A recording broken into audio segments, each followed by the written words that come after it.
মঞ্চে হাসি মুখে দাঁড়িয়ে উইম্বলডনের নতুন রাজা ইয়ানিক সিনার। প্রথমবারের মতো উইম্বলডন জয়ের আনন্দটা ফুটে উঠছিল তার চোখে মুখে। ঠিক তখনই মঞ্চে আমন্ত্রণ জানানো হয় ঘাসের কোর্টের নতুন রানী ইগা সিওনটেককে। অন্যরকম এক মুহূর্ত তৈরি হয় সেখানে। মঞ্চে দেখা মেলে উইম্বলডনের নতুন রাজা রানীর নাচ। এই আকাশছোঁয়া আনন্দের পেছনের গল্পটা একটু ভিন্ন। কথায় আছে পুরো দিনটা কেমন যাবে সেটা বোঝা যায় দিনের শুরুটা দেখে। তবে সিনারের ক্ষেত্রে প্রযোজ্য নয় এই কথাটি। প্রথম সেটেই খেই হারান গত 2 আসরের চ্যাম্পিয়ন আলকারাজের কাছে। এই স্প্যানিশ তরুণের কাছে গত মাসে ফ্রেঞ্চ ওপেনের ফাইনালেও হেরে যান সিনার। তবে এবার হয়নি পুনরাবৃত্তি। সেই হারের প্রতিশোধ নেওয়ার পাশাপাশি কাটিয়েছেন ইতালির শিরোপা খরা। আমি প্রায় কেঁদে ফেলেছিলাম, কারণ এটা খুবই স্পেশাল আমার জন্য। উইম্বলডন একটি ঐতিহাসিক টুর্নামেন্ট। এই শিরোপা উঁচিয়ে ধরার স্বপ্নটা দীর্ঘদিন ধরেই বয়ে বেড়াচ্ছিলাম। অবশেষে সেটা সত্যি হলো। আমি বিশ্বাস করি এটি আমার জীবনের সবচেয়ে বিশেষ মুহূর্ত।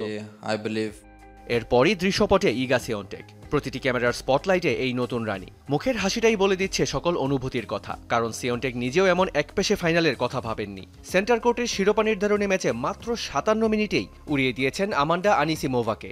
এমন ফলাফল যে বিশ্বাস করতে পারছেন না সেটা উঠে এসেছে পোলিশ তারকার কথাতেই।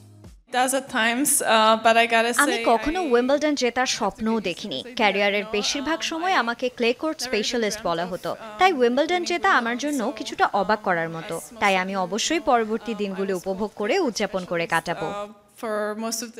বছর ঘুরে আবারও মাঠে গড়াবে এই ঐতিহাসিক টুর্নামেন্ট। সে পর্যন্ত রাজা রানীর মুকুটটা থাকবে সিনার ও সিওনটেকের মাথায়।